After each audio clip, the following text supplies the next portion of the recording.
अन्य समाचारों तरफ नजर करीशुं। મહેસાણાથી સમાચાર પ્રાપ્ત થઈ રહ્યા છે। મહેસાણાની કડી વિધાનસભા પેટા ચૂંટણીને લઈને કોંગ્રેસે પ્રચારનો ધમધમાટ શરૂ કર્યો છે। કોંગ્રેસના દિગ્ગજ નેતાઓએ જાહેર સભામાં ઉપસ્થિત રહી ભાજપ સરકાર પર આકરા પ્રહાર કર્યા અને મતદારોને કોંગ્રેસને આશીર્વાદ આપવાની અપીલ કરી છે।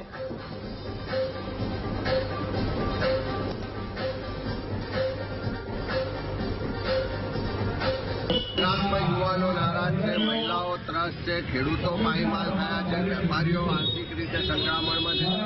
આ બધા પ્રજાના પ્રશ્નોનો પડઘો આ બે વિધાનસભાની પેટા ચૂંટણીમાં પડવાનો છે। લોકો વચ્ચે જઈશું, ઘેર ઘેર જઈશું, આ મુદ્દાઓને અને સાથે સાથે કડી અને વિસાવદરના લોકોની જે સમસ્યાઓ છે, તકલીફો છે, એને ઉજાગર કરીશું। સરકારનો ગેરવહીવટ અને ભ્રષ્ટાચાર ઉજાગર કરીને લોકોના આશીર્વાદ કરીશું। ભાજપ જેવો કે બીજી પાર્ટીઓ જેવો અહંકારી નથી।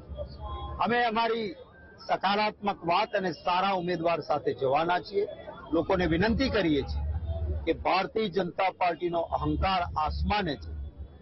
આ ચૂંટણીથી સરકાર નહીં તૂટે પણ ભાજપનો અહંકાર તોડે, જેથી કરીને લોકોની તાકાતનો પરચો મળે તો લોક કલ્યાણ માટે ભાજપે કામ કરવું પડે, એ માટેની આ એક તક છે અને ગુજરાતના વાલા મતદાતાઓ આ બંને મત વિસ્તારના કોંગ્રેસને વિજયી બનાવશે એવી આશા છે। પણ હું માનું છું ત્યાં સુધી આ વિચારધારાની લડાઈ છે અને વિચારધારાની લડાઈ છે ત્યારે આ વખતે કોંગ્રેસને કડીના મતદારો આશીર્વાદ આપીને જે અન્યાય, ભ્રષ્ટાચાર અને ભારતીય જનતા પાર્ટીનું એક તરફી સરમુખત્યારશાહીનું શાસન ચાલે એની સામે ક્યાંક ને ક્યાંક કંટ્રોલ કરવા માટે કડીના મતદારો કોંગ્રેસને આશીર્વાદ આપશે। ભારતીય જનતા પાર્ટીનો કોઈ આગેવાન કહેતો હોય કે અમે દાદાગીરી કરશું તો અમે શું કરશું?